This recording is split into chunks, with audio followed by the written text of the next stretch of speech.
Beauty is in the eye of the beholder. Now you can think you the baddest thing strolling these streets since Michael Jackson's moonwalk.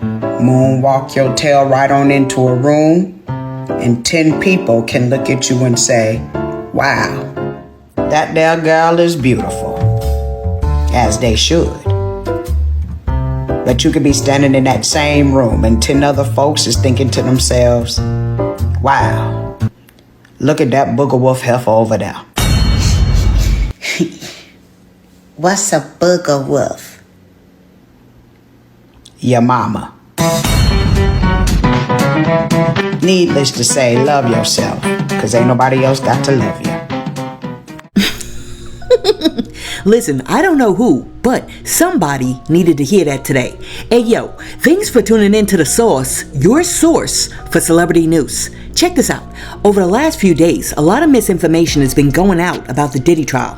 For example, a lot of people on social media are running around talking about, oh my goodness, the prosecutors dropped the arson charges, the prosecutors dropped the kidnapping charges. Diddy's gonna walk because the prosecutors dropped half the charges. Watch this. All right, well, Diddy prosecutors are dropping these kidnapping, arson, and certain sex trafficking charges.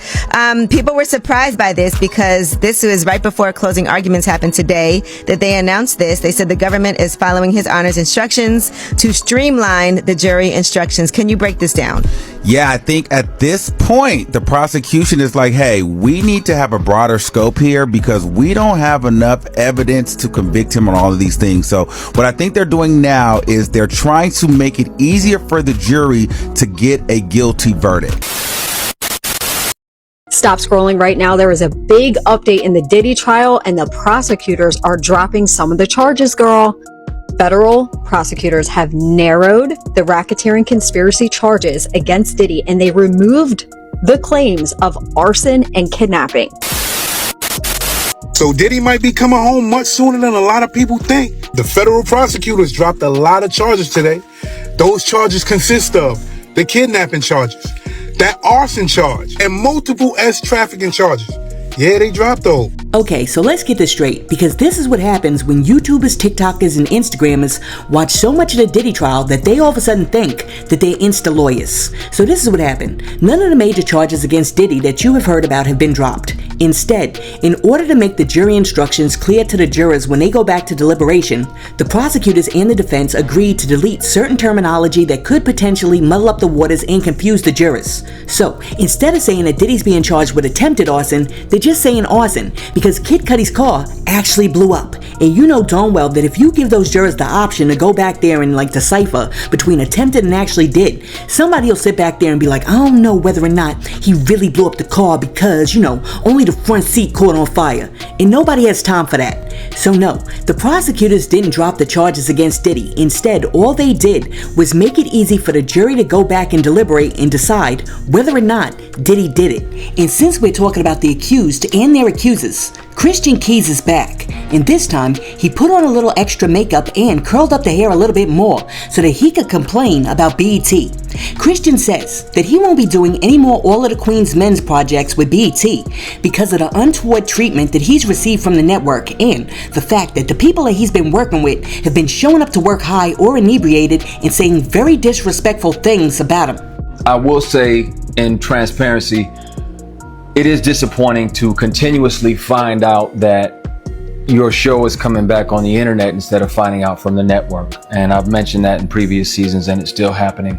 Or to see the trailer online and have to go search for the trailer so I can try to download the trailer for the hit show that I created for this studio and this network instead of getting it sent when everybody else is getting theirs.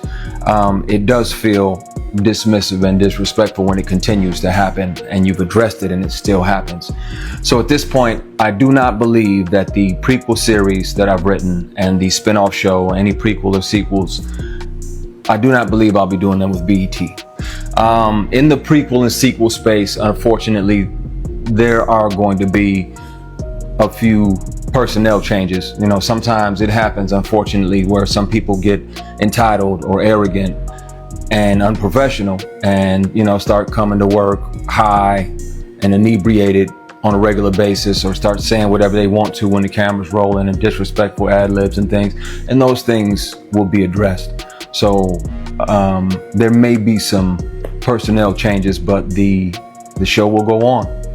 And I'm excited about it. I'm excited about the future. I'm excited about July 24th. And I love and appreciate y'all. Thank you for the love and support for our favorite show. Let me tell you something. I was rocking with this guy when he came out crying on the internet talking about the anonymous high-powered billionaire that actually harassed him, and how he wanted to make sure that no one else in Hollywood or elsewhere ever had to experience the same thing that he had to experience. But now that I realized that that was nothing more than a money grab and he went radio silent when he got a little self-promotion, I just can't with this dude. As a matter of fact, I'm throwing him over there in the Diddy pile with all of the baby oil. Oh, Styles, baby, we finna take over the world, baby. Print ads, runway, I'm a killer on the runway. I get them down there and I give them the mannequin like that. Look like a mannequin at Macy's, baby. I'm ready, yo. All I need is an endorsement. I can endorse baby oil. Oh, man, I can hear it now. I can hear it now. Boom, boom, yeah. Boom, yeah. Boom. This is the baby oil song. Watch me put it on splash. Watch me put it on splash. Splash. This is the baby oil song. Watch me put it on. Watch me put it on. Yeah. Baby oil. Oh, that's nice. That's nice. I like that. That's nice. Do me a favor, hit that like and subscribe button, and also let me know, are you guys still rocking with Christian Keys? Alright, so the other day Cardi B dropped a new song off a new album, and she also shared the fact that some of her classic hits like WAP, Up and Outside are gonna be on a new album, but after she shared the news that she was gonna include the oldies but goodies, a lot of her fans started complaining, and they basically said, how in the world you gonna make us wait 6 years for an album and then include old music? For example, one person said, putting 5-year-old songs on your album to boost the appearance of sales is wild. I hate everything about the modern music industry. Now, after Cardi B heard that, she jumped online and said this. Hey guys, listen. These motherfuckers is gonna have to be mad. My hit records need a home. Sometimes people go to Invasion of Privacy to look for WAP and look for Up. And my fans been telling me, hey, please put WAP and Up on the album. And I'm gonna do this for my fans. My fans deserve for me to listen to them.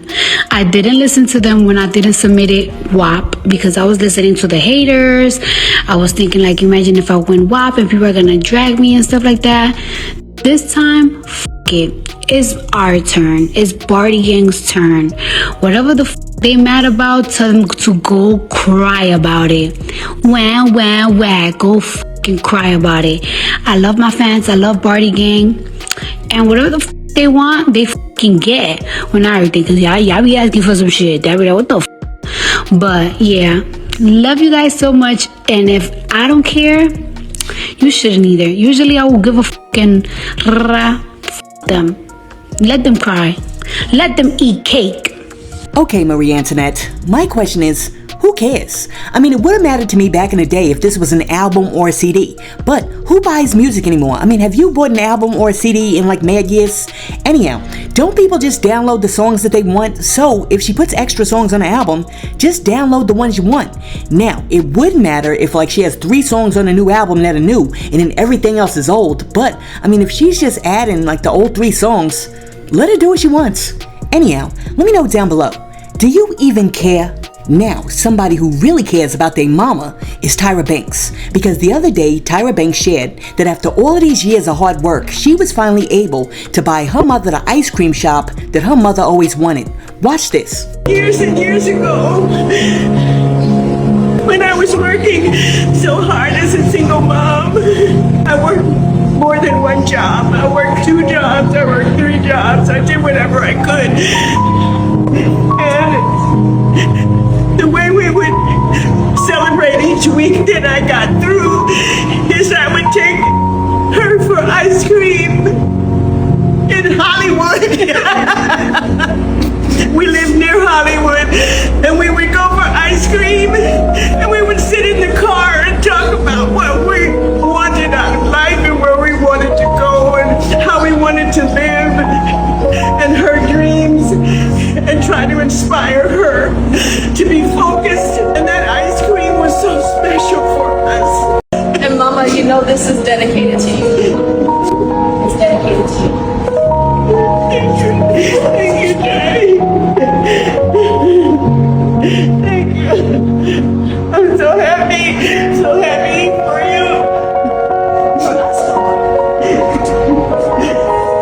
my goodness, Tyra and her mama almost got me over here tearing up.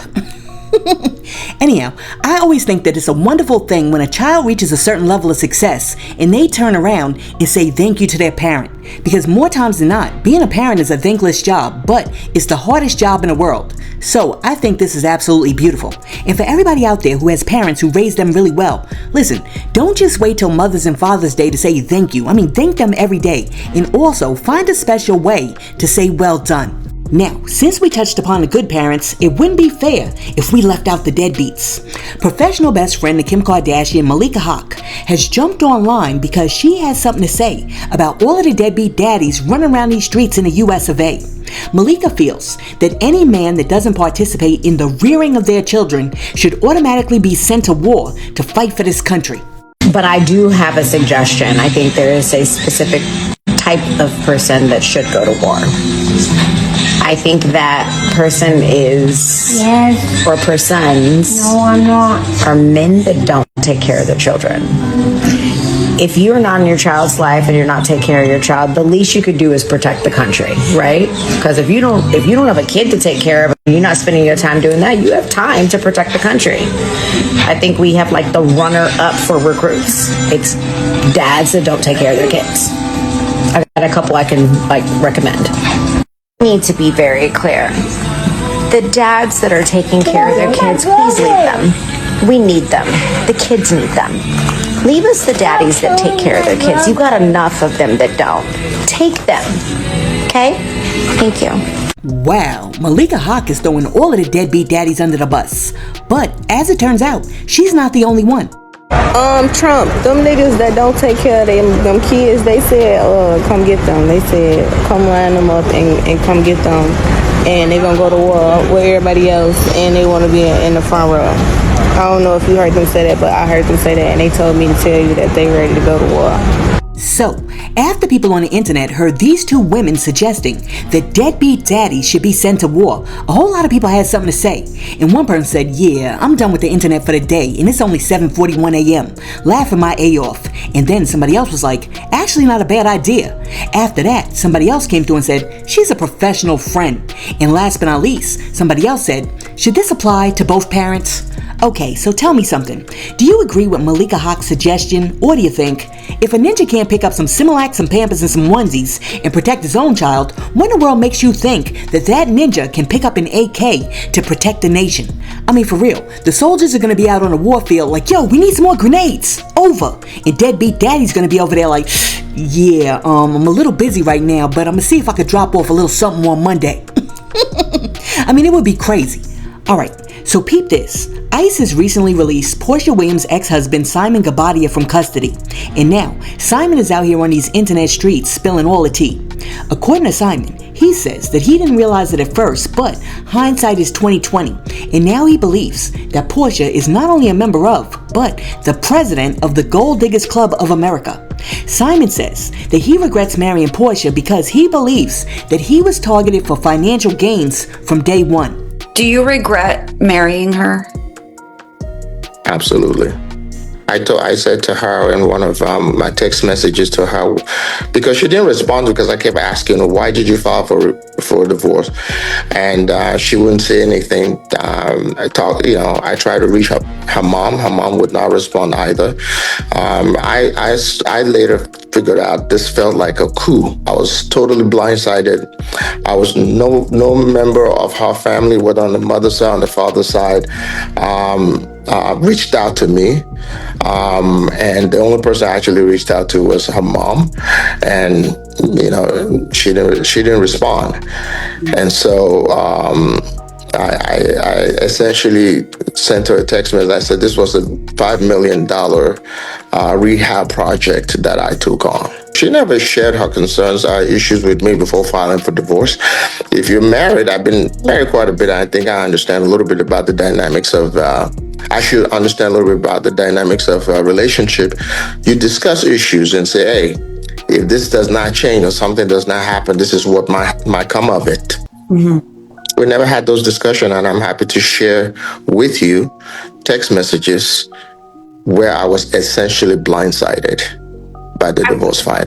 I was actually going to ask you if this was something that you saw coming, if conversations had been had prior. What do you think Porsha's reason was to file for divorce? I think I was targeted. In what way? I was targeted from day one for financial reasons. When I filed for divorce from my previous, ex-wife, she was in my DM praying for me. And I think I was in a vulnerable position at that time, and I entertained it. And so it just kind of snowballed from there. Getting engaged in 30 days, who does that? You do, because you put the ring on it. Anyhow, everybody with eyes could see that Porsha was ready to marry this man as soon as Porsha walked into his house and he was standing there next to his wife. So I don't understand why Simon is out here acting like he didn't know what the deal was. Alright, so let me get this straight. You and Porsha basically don't know each other from a hole in a wall, because the only thing that she knows about you is that you have a big house in a Maybach and that you're married to the new housewife. So then she finds out that y'all are getting a divorce, and right away she jumps into your DMs rocking a bedazzled catsuit with some thigh-high leather boots and a Diana Ross-sized glue-on wig, and then she's like, "Brother Cabana, let us pray," and most likely goes straight to Proverbs 18:22, and she's on the phone like, "He who finds a wife finds a good thing," and then 30 days later you put a ring on it. That's not just on her, that's on you too. And as far as I'm concerned, you might as well just call it even, because at the end of the day, what you two really did was just play each other. Because she wanted the money, you told her you had the money, she found out you didn't have the money, and then she left you, and now you're deported. And just when we thought that the smack heard around the world at the Oscars had been forgotten, Will Smith is going in on Chris Rock once again, because he just dropped a freestyle in which he said, "Now, I'm not the type of man to move in malicious ways, and I am too grown to play childish games. But if you're talking crazy out your face up on the stage and disrespect me on the stage, expect me on the stage. Jokers dish it out, cry foul when it's time to take it. City full of real ones, wasn't raised to fake it. Jill to Meek Mill to the roots, it's all greatness. Global status from my Philly foundation." Listen, I understand that rap is rap, but isn't this the same dude who jumped online looking like a sad sour sap, talking about he wanted to apologize to Chris Rock and that his behavior was unacceptable? I've reached out to Chris, and the message that came back is that he's not ready to talk, and when he is, he will reach out. So I will say to you, Chris, I apologize to you. My behavior was unacceptable, and I'm here whenever you're ready to talk. So, I guess my question is, how do we get from all the way over there to now you're back out here acting like yo ish don't stink and taking digs at Chris Rock once again? Listen, let me know down below. Is it okay for Will Smith to be out here talking about the Oscar smack because it's hip hop? Or is this mad childish, foul, and disrespectful of Chris? And I guess my other question is, when Will Smith originally jumped online and asked for forgiveness because his career was virtually on the verge of going down the toilet, was Will Smith acting? Let me know in the comments. Alright, so last but not least, let me give you some serious news that may potentially impact some of your lives. The other day, the Supreme Court just made a groundbreaking ruling that could affect women's health care nationwide. Yesterday, they voted to allow states to cut off Medicaid funding for Planned Parenthood in a 6-3 majority vote. According to sources, the case centered around funding for healthcare services Planned Parenthood provided in South Carolina, but the ruling ultimately affects Medicaid patients nationwide. Okay, so according to one article, in South Carolina, only $90,000 of taxpayer dollars went to Planned Parenthood a year. That's only a small fraction of the overall distortion of tax money on the state. However, Governor Henry McMaster insisted on cutting the funding for the program. Now, this part is what's very important to listen to, because I know as soon as some people hear Planned Parenthood, they're like, shut it down. Listen to me carefully. Although public health care money cannot go towards the deletion of a fetus, Medicaid patients would go to Planned Parenthood for contraception, cancer screenings, and pregnancy testing due to it being hard for some people to find doctors who take their publicly funded insurance. Therefore, based on this new ruling, patients in South Carolina, especially ones in rural areas who rely on Planned Parenthood for medical care, are going to find it hard to find the necessary care that they need because approximately 200 centers are in jeopardy of being shut down. So, I'm saying this to say that if you live in South Carolina or you live near one of these centers that are going to be affected and you rely on those centers, please call and schedule your cancer screenings now before those centers shut down so you can get the care that you need this year until you can find another option. Listen, let me know what you think about everything that we discussed in today's video, and while you're down there leaving a comment, be sure to like and subscribe to the channel and share this video with your friends. Hey yo, thanks for tuning in to The Source, your source for celebrity news. Peace.